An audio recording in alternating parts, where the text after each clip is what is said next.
பர்சனாலிட்டியா? தூரத்துல இருந்து பார்க்க கொஞ்சம் பர்சனாலிட்டி. தூரத்துல மொத்தத்தையும் கழுவிட்டு பார்த்தோம்னா அவ்வளவுதான் முனிசிபாலிட்டி. எங்களுக்கு தெரியாது. இல்ல வந்து சும்மா நின்னுட்டு ஐயோ பிள்ளைய நான் கொண்டு போய் பிரைவேட் ஸ்கூல்ல சேர்க்க வேண்டாம், 5வது வரைக்கும் நான் கொண்டு போய் கவர்மெண்ட் ஸ்கூல்ல சேர்க்க சொன்னேன், என் பொண்டாட்டிக்கு ஒழுங்கா சமைக்க தெரியல, இங்க யாராவது 10 தோசை பியாம வட்டமா சுடுவீங்களா? பியாமையா வச்சு வாயில திங்க போற? பிச்சு தானே திங்க போற?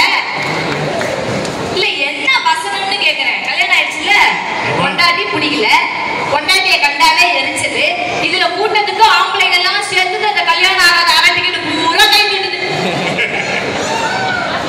இல்ல வந்து என்ன ஓவரா சீனை போடுறீங்கன்னு கேக்குறேன்.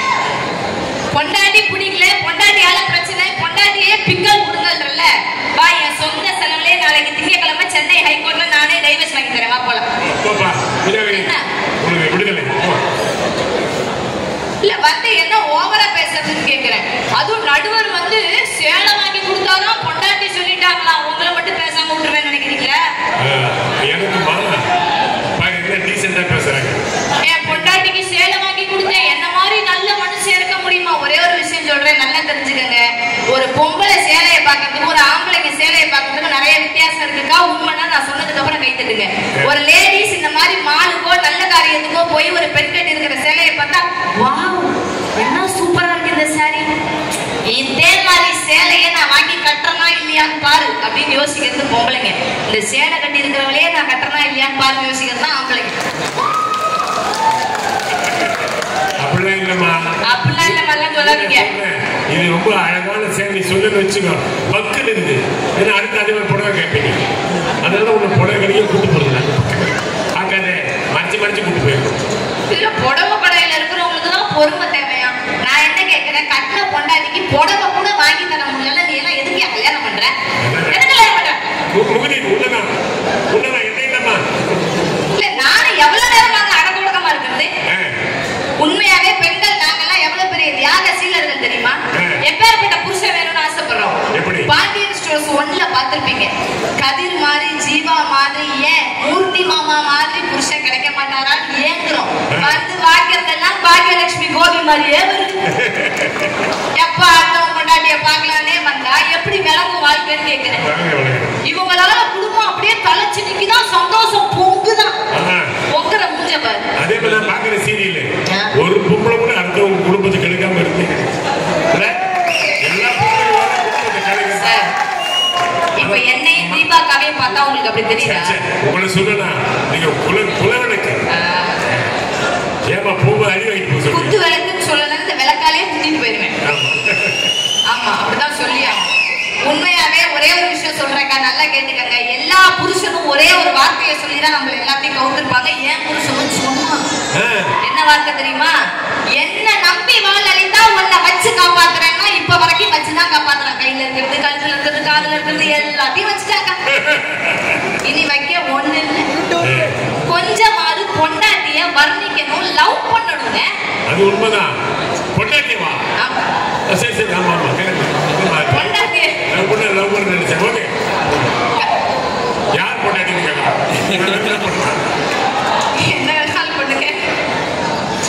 கொஞ்சமாவது பொண்டாட்டிய பாசமா பேசணும், பாசமா பாத்துக்கணும். இப்ப எனக்கெல்லாம் கல்யாணம் ஆகி பாருங்க 6 மாசம் ஆயிடுச்சு. நான் ஒரு கொள்கையோட தான் அந்த வீட்டுக்குள்ள போனேன். அந்த வீட்டுல இழுத்தரைக்கு அம்மி இருக்க கூடாது, மாப்பிள்ளைக்கு மம்மி இருக்கவே கூடாதுன்னு நினைச்சேன்.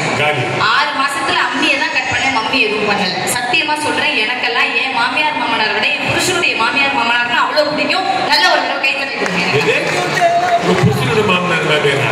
அப்புறம் உங்க அப்பா அப்பா தானே, நீங்க ஒரு கை தட்டுறீங்க. எங்க அப்பா அம்மா எனக்கு பிடிக்க கூடாதா? இருக்கலாம். ஓகே, உங்களுக்கு மட்டும் உங்க அப்பா அம்மா பிடிக்கணும். யோசிச்சு பாருங்க.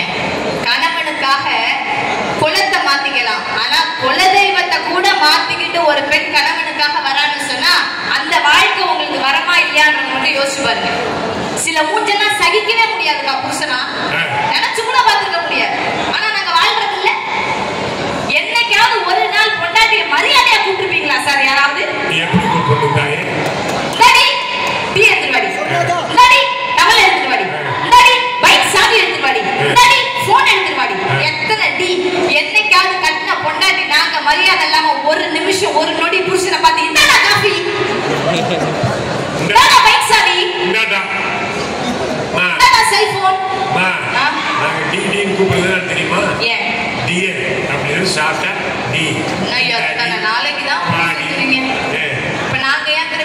கூப்பிடுறோம் இந்த ஊருக்கே தெரியும்.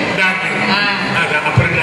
அப்ப நாங்க நான் கூப்பிடலாமா? நீ அப்படித்தானே கூப்பிடுறீங்க. சத்தியமா கூப்பிட மாட்டோங்க. தமிழ் பெண்கள் கூப்பிட மாட்டாங்க. குறிப்பா தஞ்சாவூர் பெண்கள் கூப்பிடவே மாட்டாங்க. கைதட்டுங்க. இது வேற. தட்டி விடுங்க, அப்பதான் ஜெயிப்போம். 3 பெண்கள் தான் தட்டிங்க. பாத்தீங்க மாமா இந்த டீ டீ இல்ல டீ. நான் பேசி முடிச்சதுக்கு அப்புறம் சூடா தாங்க. இப்ப என் டீ எடுத்துட்டு போயிருங்க. எல்லாம் 2மே டைம் குடிச்சிருவோம். ஆமா, நல்லா யோசிச்சு பாருங்க. பொதுவா ஒரு விஷயம் எடுத்துக்கங்க. ஒரு குடும்பத்துல பொம்பளை பிள்ளை பிறந்தா எப்படி பார்ப்பாங்க, ஆம்பளை பிள்ளை பிறந்தா எப்படி பார்ப்பாங்க? பொம்பளை பிள்ளை பிறந்தா என்ன தெரியுமா சொல்லுவாங்க? வீட்டுக்கு மகாலட்சுமி பிறந்திருக்கு, குத்துவிளக்கு ஏத்த ஒரு மக வந்துட்டா. ஆம்பளை பிள்ளை பிறக்கட்டும், கொல்லி வைக்க புள்ள பிறந்திருக்கு. பிறக்கும் போதே இதெல்லாம் கொல்லி வைக்கிற கேஸ். எங்க விளக்க போகுது? பொம்பளை பிள்ளை எப்படி வர்ணிப்பாங்க தெரியுமா? கண்ணை பாரு, மான் மாதிரி இருக்கு, எவ்வளவு அழகா இருக்கா, என்ன அழகா இருக்கு, மான் விழி, வேல் விழி, எவ்வளவு அழகா பொம்பளை பிள்ளைய வர்ணிப்பாங்க. ஆம்பளை பையன் பாரு, கண்ணை பாரு, திருட்டு முள்ளி அப்பன மாதிரி. Super super. நீங்க